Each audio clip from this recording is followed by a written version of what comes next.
Good morning, everyone. Everybody's awake and ready for a good session this morning. We have a lot to talk about this morning, and I think we have some great presenters. First today is going to be the Ohio Oil and Gas Energy Education Program, or OOGEEP. They are going to present an education, safety, and public outreach annual update. They're also going to be awarding their OOGEEP Pipeline Award for 2017 this morning. Representing OOGEEP today is going to be Ron Whitmire, Marty Miller, and Rhonda Rita. Ron Whitmire is the Senior Vice President and Chief Administrative Officer for Enervest Limited, and he has responsibilities over government and public affairs, corporate communications, and office facilities. Ron has a Bachelor's of Arts in Journalism and Public Relations, and he graduated in 1989 from the University of Oklahoma. He currently serves on the Executive Committee and Board of BIPAC, and he's their Communications Committee Chairman. He serves on the board of the IPAA, and he's the Chairman and Board Member of OOGEEP. Marty Miller is going to be joining Ron. He has been employed in the oil and gas industry since 1976 as a roustabout and an equipment operator. Marty's employed by Alliance Petroleum Corporation, and he has been since 1988, and he currently fills the role of Vice President of Operations. He served on the SOOGA Board of Trustees, where he held the president's role for several years. He's the immediate past chair of the board of OOGEEP, and he served on the board of directors of OOGEEP since 2010. He's also served as the chairman of the safety committee. Last but not least is Rhonda Rita, who serves as the executive director of OOGEEP, and she's also the executive director of the Ohio Oil and Gas Energy Education Foundation. Rhonda helped form the OOGEEP organization back in 1997, and prior to OOGEEP, she served as vice president of internal affairs and public information for OOGA, and she held that position for more than a decade. Ms. Rita currently serves on the Public Outreach Committee of the Interstate Oil and Gas Compact Commission, and is a board member of the Petroleum History Institute. She's an active member in OOGA, IPAA, SPE, and OGS. Come on up, thank you.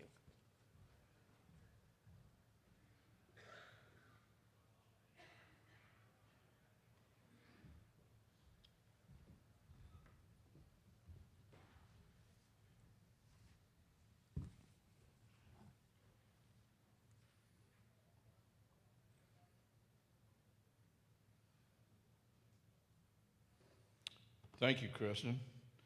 Good morning, everybody. I hope you're as excited about seeing this presentation as I am. Every year, since I've been involved with OOGEEP, this is really a highlight for me, and it was really for me before I became a board member, because it was so obvious to me what good was being done by a staff of very dedicated people to help educate a lot of people around this world around us that really doesn't understand our industry and are a little bit misinformed, but boy, we've sure changed that. Rhonda asked me to talk a little bit about during my time on the OOGEEP board and as chairman. I've got some pretty neat stories. Yeah, I think you'll enjoy them. During my time of service on the OOGEEP board as chairman, it's just amazing how it all got started. I started primarily by just organizing a teacher's workshop field trips. And I'm going to tell you about the first one, and you're going to get a big kick out of this.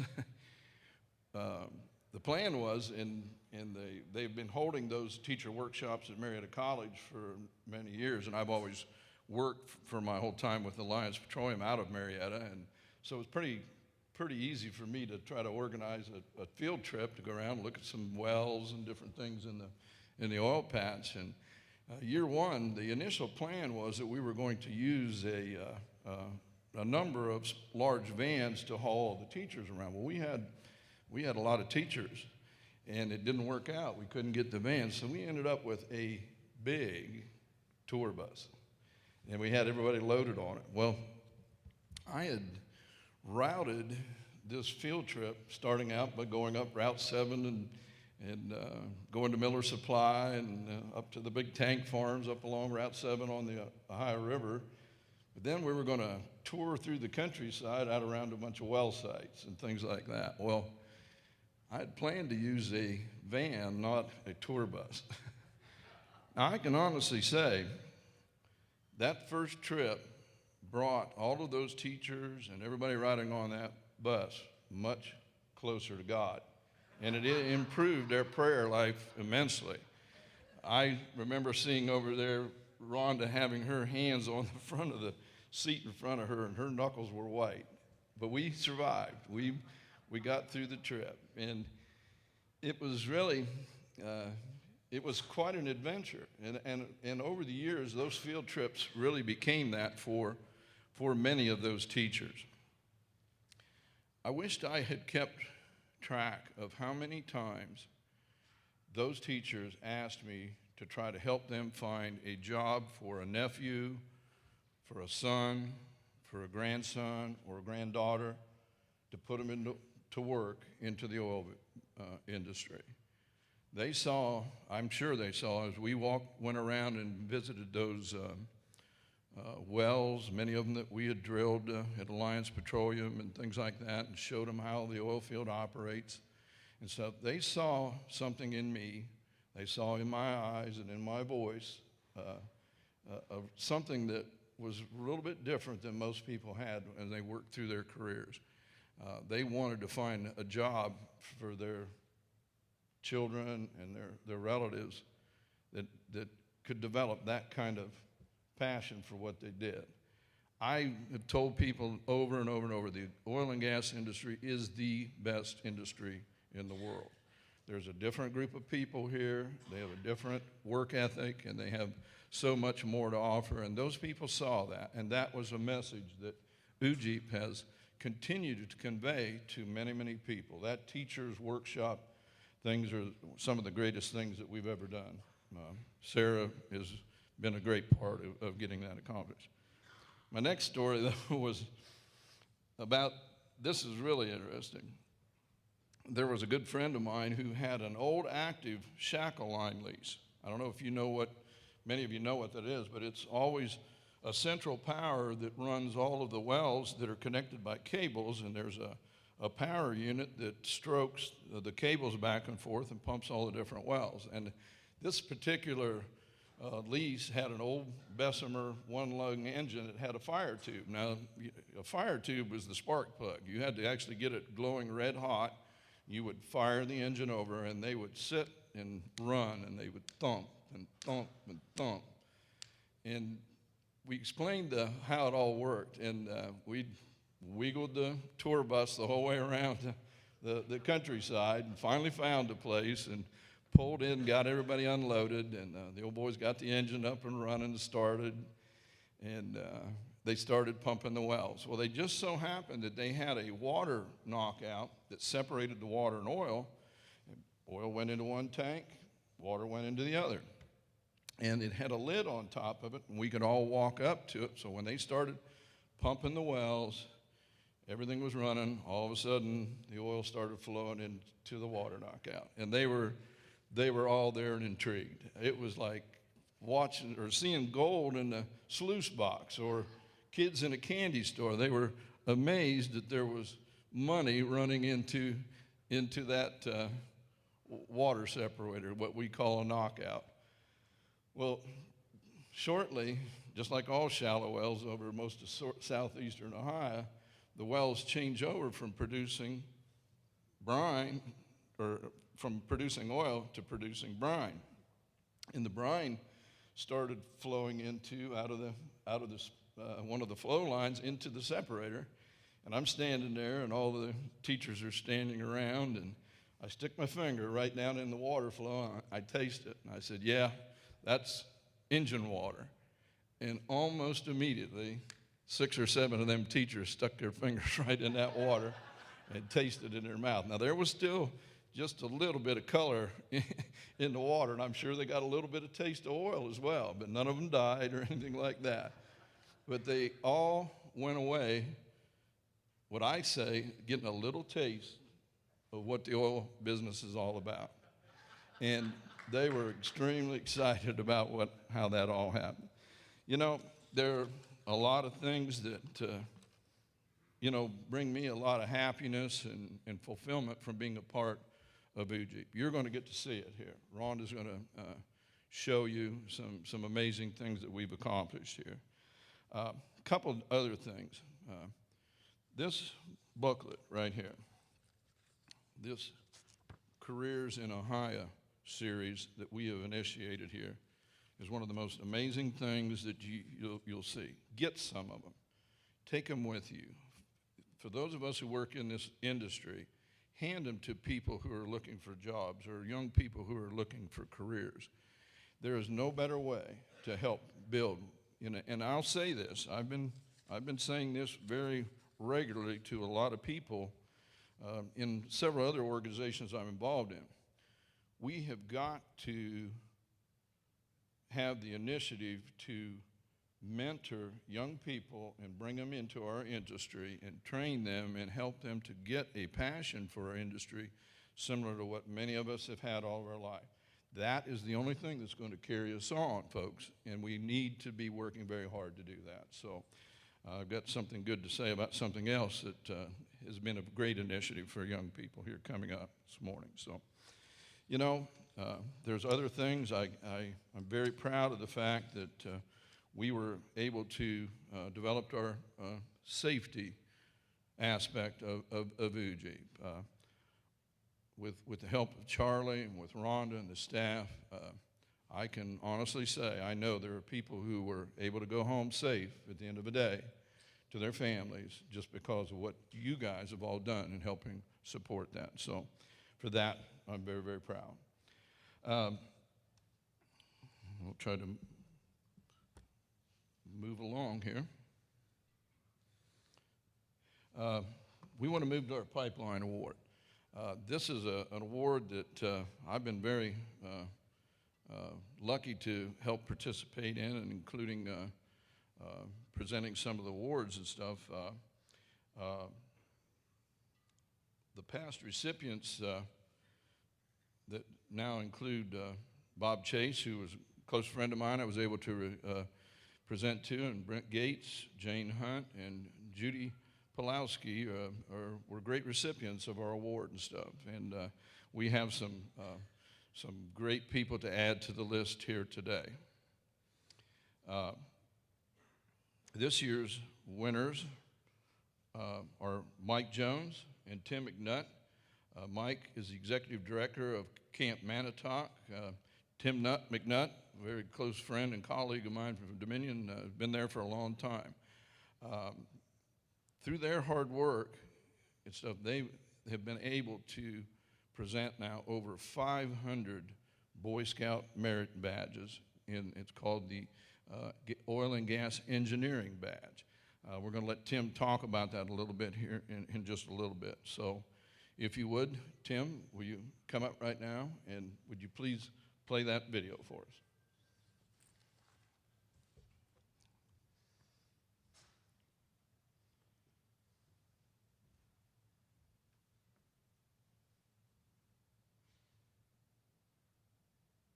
Enjoying Engineering Merit Badge.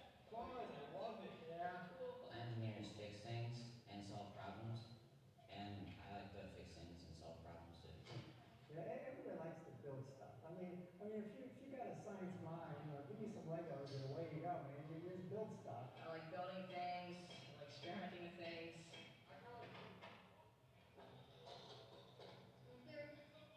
Just doing stuff. Yeah. Advance, engineering and oil and gas industry.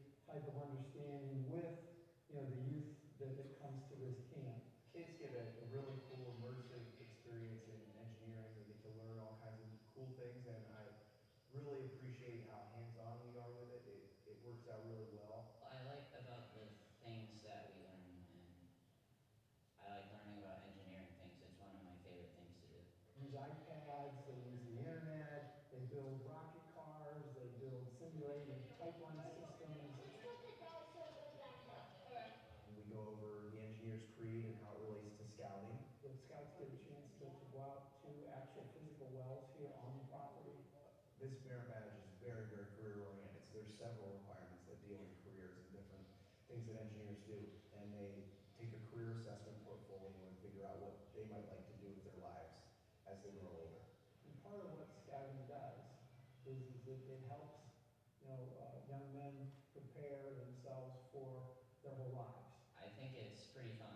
It's awesome, it's fun. Building a pipeline, to have a tennis ball roll through it. The concept is fun. You see it from beginning to end, and oh, by the way, you learn along the way. Biggest scout in North America? Tim, thank you for what you've done here. I mentioned earlier about the importance of meriting. Tim, for what you've done here and taking on, initiating this with kids and stuff, I really believe that a lot of our traditional values, like that the Scouts promote, things like that, are really under attack, folks. So I really appreciate, Tim, your effort in doing that. And we're very proud to present you with a nice award. Congratulations.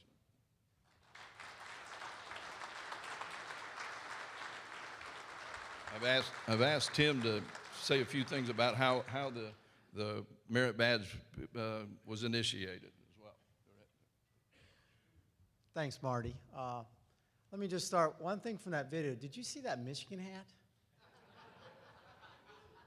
Ron, what's with that? No.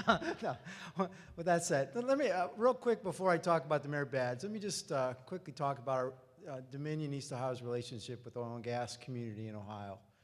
We still receive about 80% of the conventional producer gas in the state of Ohio, and we take it to the market. And I've told the oil and gas producers, as we've evolved into a kind of a little different world with shale, that we would never turn our back on the conventional guys. And I think if you see the folks out at our booth, the folks that are here, we are absolutely committed to that, and we will be committed to that as long as there are conventional producers in the state of Ohio.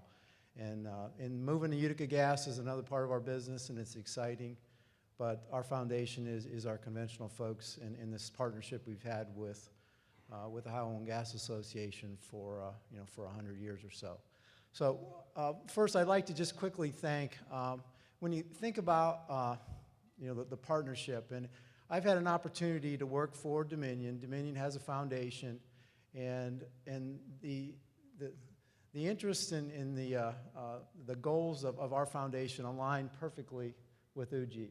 So we've done things with teacher education. We've helped to provide funding to Rhonda to develop the teacher programs, and those have been fabulous. And then we just happened to kind of stumble into this. Me and Rhonda, after we funded through our foundation the teacher programs, or parts of that we helped with, I started talking to Rhonda about another opportunity that I thought about. And because the camp we're talking about here, MFC has 11 wells on the property. And so it was a unique opportunity for us to step back and see how we could partner with Great Trail Council of the Boy Scouts, the Dominion Foundation again, and then OOGEEP. And what evolved with a couple of fabulous teachers, Gene and Carol, they're just absolutely fabulous. They sat down with us, and what came out of that was this engineering merit badge program that they can, OOGEEP helps fund for the iPads, the equipment that we use on an annual basis at our summer camp. We run the program through the 6-week summer camp program we have. We run about 30 scouts, each week through the program, and they absolutely love it. And you can see, we got wells we can go to. We got different things that are very interactive actually on the site. So again, it's been a wonderful, wonderful partnership. And then also, the idea all along, Rhonda, was we develop the program, we get it going, and then you have a program now that you can take to other camps, and it doesn't need to be Scouts. And we're taking it potentially to 4-H camps, Girl Scouts. It's a program that can evolve in a lot of different areas, and we can touch folks. And we can really educate young people about the industry that we're involved with. So on behalf of Great Trail Council, Mike Jones couldn't be here today, but he was a big part of this, huge part of it. The Dominion Foundation, I'm extremely honored, so thank you.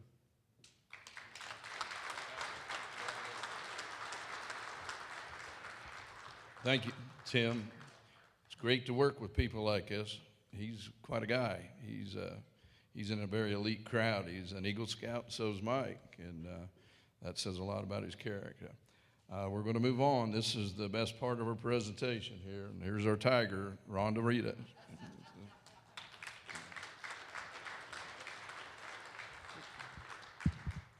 Thank you and good morning, and again, congratulations, Tim. And I don't think people really understand how many people are involved in this program. This program is truly an industry program. And while I get to get up here and give the activities report, this program would not be doing what it is today if it wasn't for great leadership, all the people that serve on committees, and you're going to see a lot of slides, and just the phenomenal amount of people volunteering their time. Again, this is our program, and so I want to give you an update a little bit on what's been going on this past year.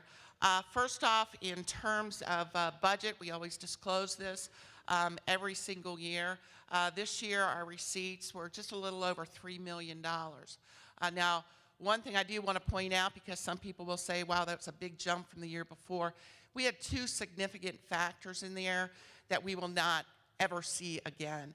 And some of that included a very large donation that came through the American Petroleum Institute, almost $400,000, helping us to fund very specifically the Career Video Project.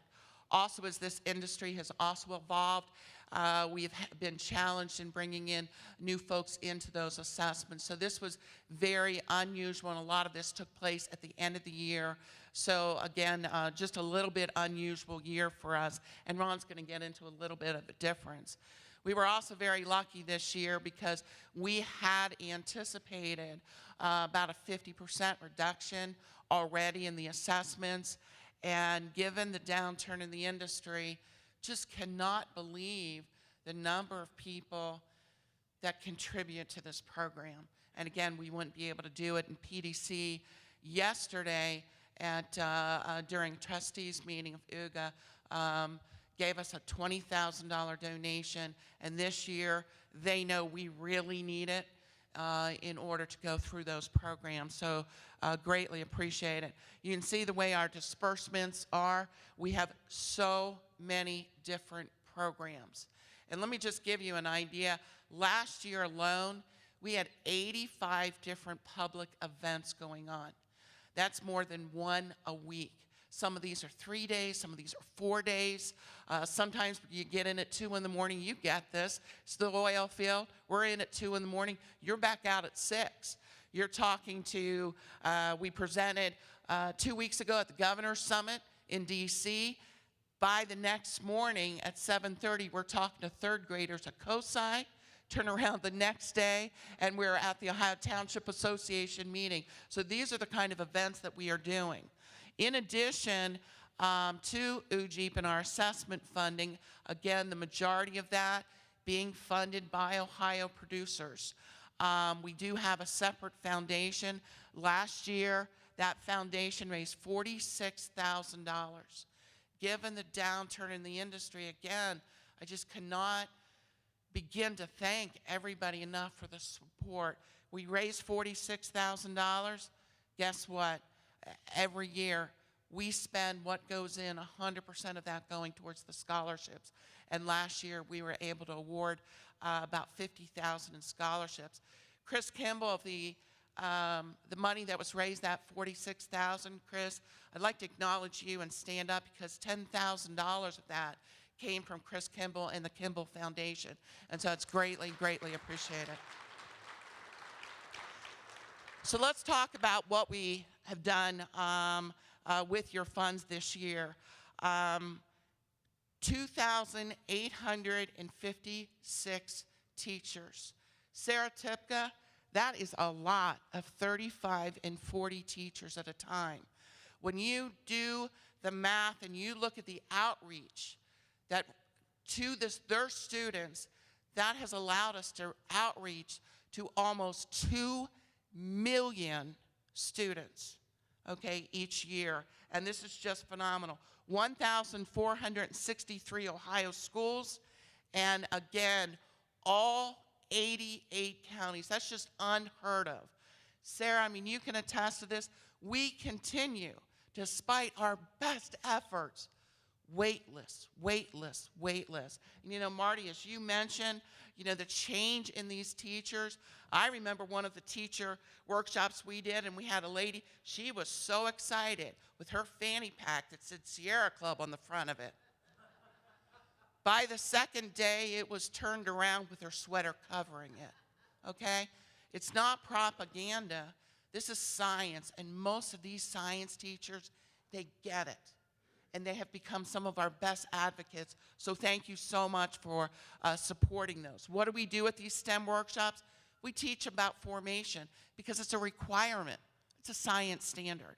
We teach them about migrating and trapping, exploration, drilling and well stimulation, production. We walk them through refining, and then obviously we end in the petrochemicals.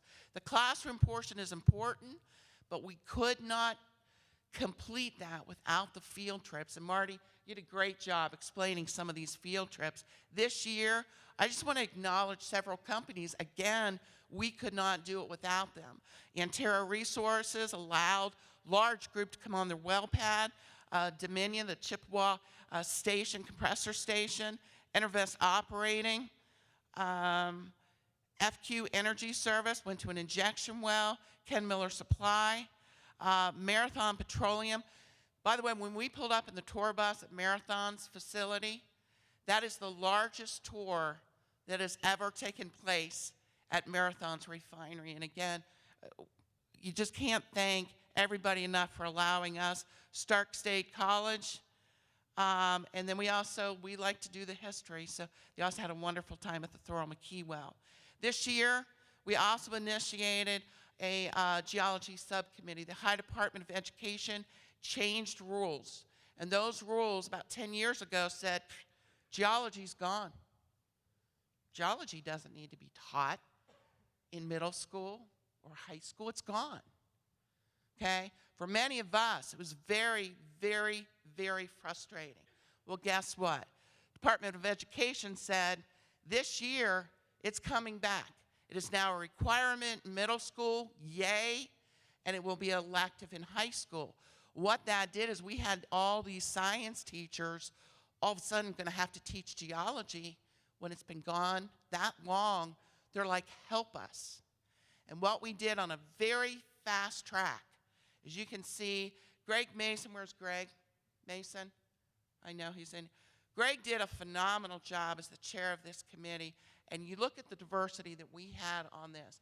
We had higher education, we had industry, we had different community colleges, we had teachers. And what we were able to pull out very, very quickly is one of the very first new geology courses. And again, we're talking about the Earth's layers. Now we're talking about continental drift, plate tectonics. So this is the curriculum that was developed. We did a pilot workshop that took place last year. And again, it was absolutely phenomenal. Let me give you an idea. We sent out to our teachers on late Friday afternoon the announcement of this course. By Monday morning, it was sold out. So again, I mean, I just thank you guys for allowing us, and these were some of the things that we did with the extra funding that we had. So just again, phenomenal program, and that is our first class picture, Amy Lang, John Miller, Greg Mason, that were in there answering questions. When we're talking about plate tectonics and stuff, understand, you know what we're doing is we're taking Snicker bars and Milky Way bars, and we're talking about the Earth moving, and it's amazing what you can do with a candy bar. to show how plate tectonics work, and you know, we got to keep it in a very simple format. So big program for us this year, and we're looking forward to launching it. Obviously, what that allows us to do is it allows us also to get a lot of positive media out there on your behalf. And that's what our job is to get some positive media out there. State Science Fair, can't say enough about this. Greg Mason, again, a chair. Charlie Dixon also judged this year. When we first started the Science Fair projects, and I remember reporting to this group, and I just could not believe the one year I said, if we had to judge one more Science Fair project on how to clean up oil spills using human hair, and that year, it's one of those stats that you hate, but it'll never leave your mind. Americans, you know, cut 14 million pounds of hair a year. Oh gosh, I wish I didn't know that stat, and it's just gone. Look at the quality now, that many years later, because of your support. Now these kids are talking about, they have science fair projects on well spacing. They got science fair projects regarding frac sands. So it's really come a long way, and we thank you very, very much for that. We've had 207 winners, 49 Ohio counties, and 120 different schools. Moving into the scholarships. Scholarships, the deadline this year was March 1st. It can be renewed up to 4 years.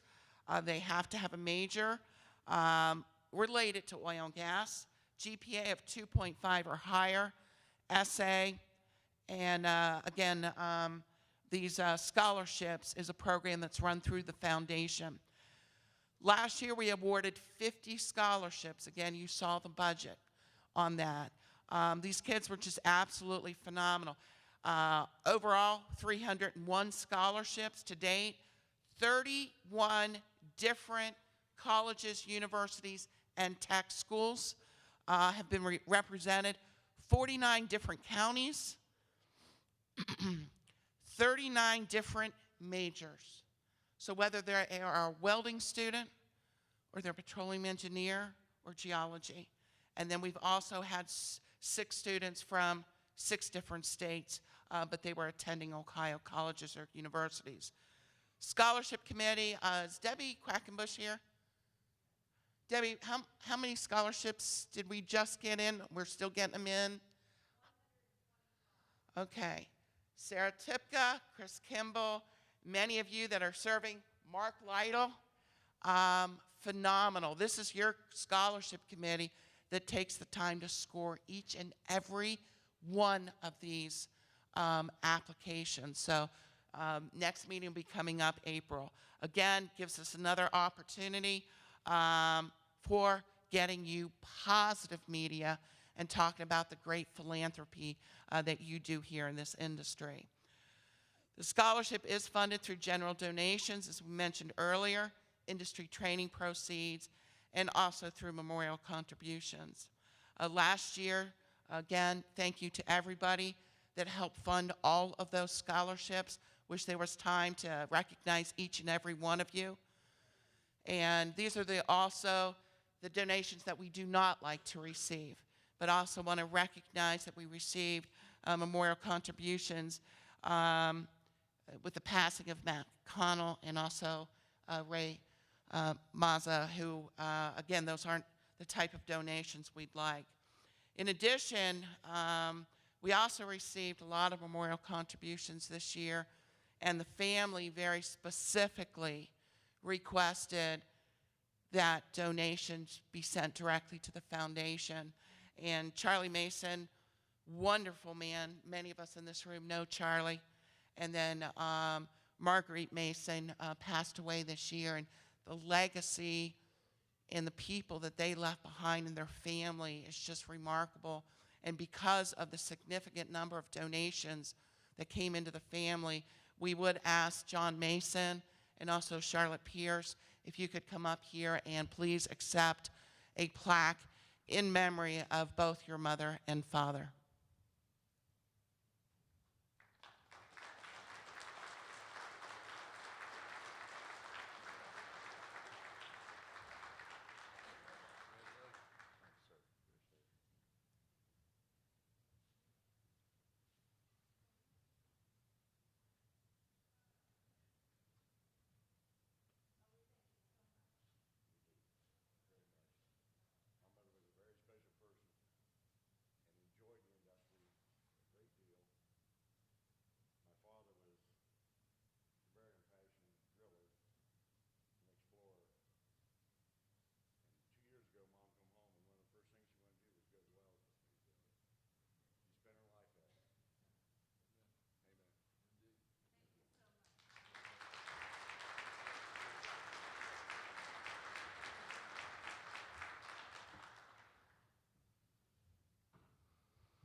Moving on, and I'm going to start clipping through these last slides pretty quick. Marty had mentioned this career guide. Come out to the exhibit, get a chance. We're promoting more than 70 different careers. When we spoke at the Governor's Summit a week ago Friday, we got to highlight what we're doing here in the region on workforce development. We got to serve on a panel with other governors on the workforce, and I'll tell you what, they love what you guys are doing in workforce development. We've identified, as you guys know, the different careers. We have also, as I mentioned earlier, when I said the funding there was a little bit misleading because, again, a lot of that is going towards this career video project, which I think our audio video people have started for us. We have currently been out on about 30 different locations.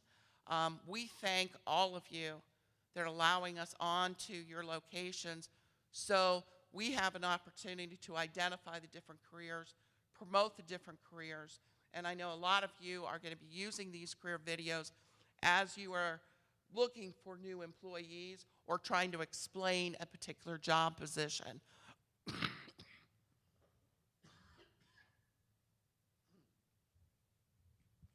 I'm going on vacation on Saturday. That's why this coughing started.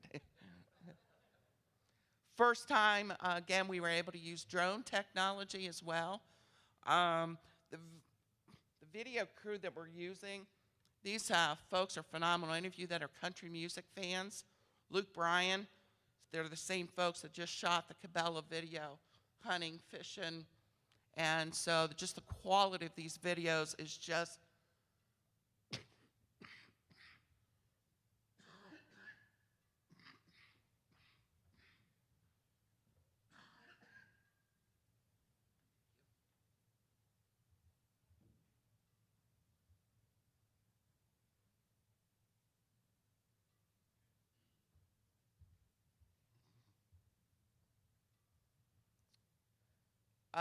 different career locations.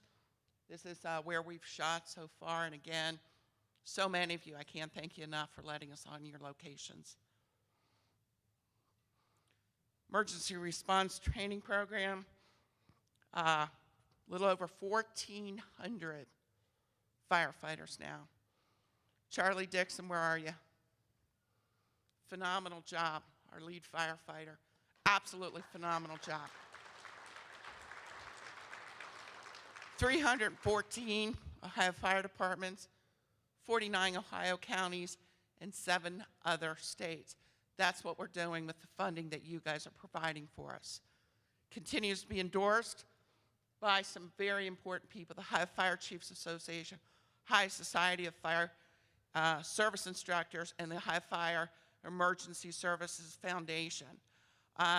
It's really hard to put into perspective just all the different departments that have really come through this program. Each and every one of them, it's a 1 day is classroom. Day 2 is all the different hands-on. We have started a new initiative also doing chemical disclosure. And so Charlie developed a number of different exercises, different scenarios, just like some of the tabletop exercises, again, because there's been a lot of misinformation about emergency responders not having chemical disclosure. It's a bunch of crap, okay? But we're also able to make sure that we're providing that training. They're used to this on any location. Doesn't have to be oil and gas related, but very, very important new component to that training. And again, another opportunity for us to get some positive media out there. Safety Committee, head by Tim Altier. Again, do you see the list of people that are helping? I mean, it's just absolutely amazing.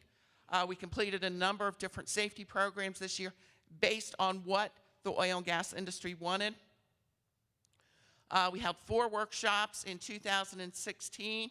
1,564 oil field workers have participated in that training. These were some of the topics. The norm and T-norm, again, very specific, and that was a direct request by the industry. That committee is just doing a phenomenal job. And again, Marty talked about the safety trailer. What you don't realize, and what wasn't mentioned on the safety trailer, that is part of OOGEEP's initiative, 12 people went home last year, and they wouldn't have gone home had some of the safety training and the safety trailer not been present. So it's really important for you to understand how involved we are on the safety side. Rig passed safely on certification. We held 5 classes in 2016. 667 of our own oil field workers have now been provided that certification, and obviously they are all registered in the national database. So again, huge program that you are funding through OOGEEP. Trade shows, as I said, we did 85 different events. This is everything from trade shows to public venues, to town hall meetings, to civic groups, to third graders, to kindergartners, 85 of those. And that's in addition to all of our workshops, committee meetings. We cannot get out there enough. So again, thank you for the support, and thank you for those that are volunteering. And I did want to highlight one of those. At the Ohio State Fair this year, we did a very special 40-foot exhibit. We were overwhelmed. We averaged a kid a minute going through that exhibit. Sarah, you remember, you were there. Ann, we were going crazy. Debbie, Charlie, we're just like, anybody that can come help us, please come help us. You won the People's Choice Award for the best education exhibit at the Ohio State Fair. So congratulations to you on that. It was really absolutely phenomenal. And then updated, please go out to our exhibit and take a look at these different fact sheets that are available out there. This is what we are distributing out at the different trade shows. And I think last year we said it was like 1.3 million. I'm not sure, Ann, did we even put together the statistics on that? I don't think so for this year. So just to give you an idea, updated all the county fact sheets. If you're looking for individual information about your particular county, please know that it is there as well. And then we also worked on very special, kind of a white paper for the Wayne National Forest. I think Mike and some others may be talking about that later. We had first presented at NARO, trying to get the landowners excited about helping with some of the initiatives. You got folks like Jackie Stewart, certainly Mike, providing these white papers, getting people mobilized. We were there at those meetings as well. None of these handouts, were they, Mike? None of these were made into paper airplanes, were they? Absolutely.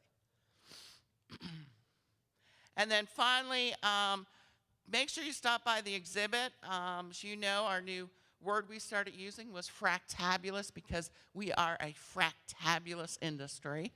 Make sure you stop out there because we have a lot of these bumper stickers, and there's no better form of advertising.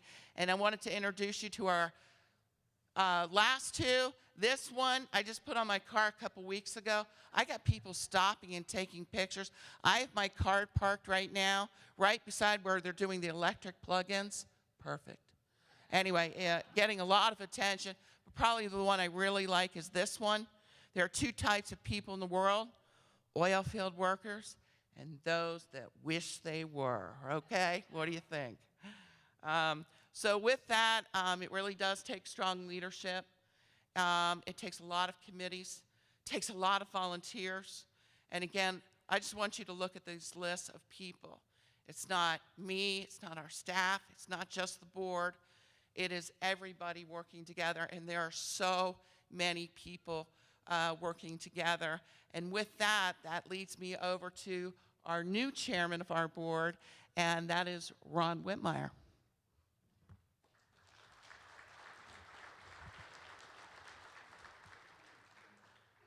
Thanks, Rhonda, and good morning, everyone. If you'll notice, our moderator has already gotten up, so that tells you how much time I've got. I'm going to have a talk with Rhonda about her lack of passion for our industry. So I'm not going to go through any slides. I'm going to do 3 quick things. Rhonda talked a lot about you and all of the volunteering that you do to make this program successful, but there are 4 people who do it day to day and get you to volunteer. So Rhonda, Charlie, Ann, Debbie, where are you? Stand up.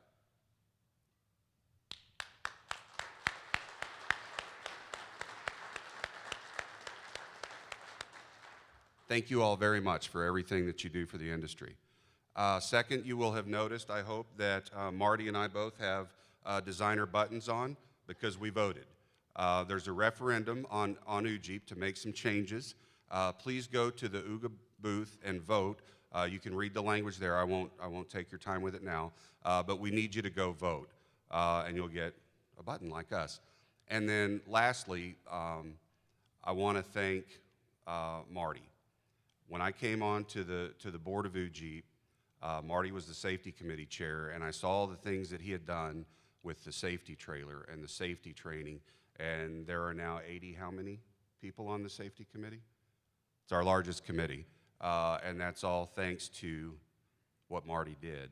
And to follow him as chairman is daunting, big shoes to fill, but I want to, on behalf of the board, the staff, and everybody else who has volunteered over the years with OOGEEP, thank Marty for his service and everything that he's done for us.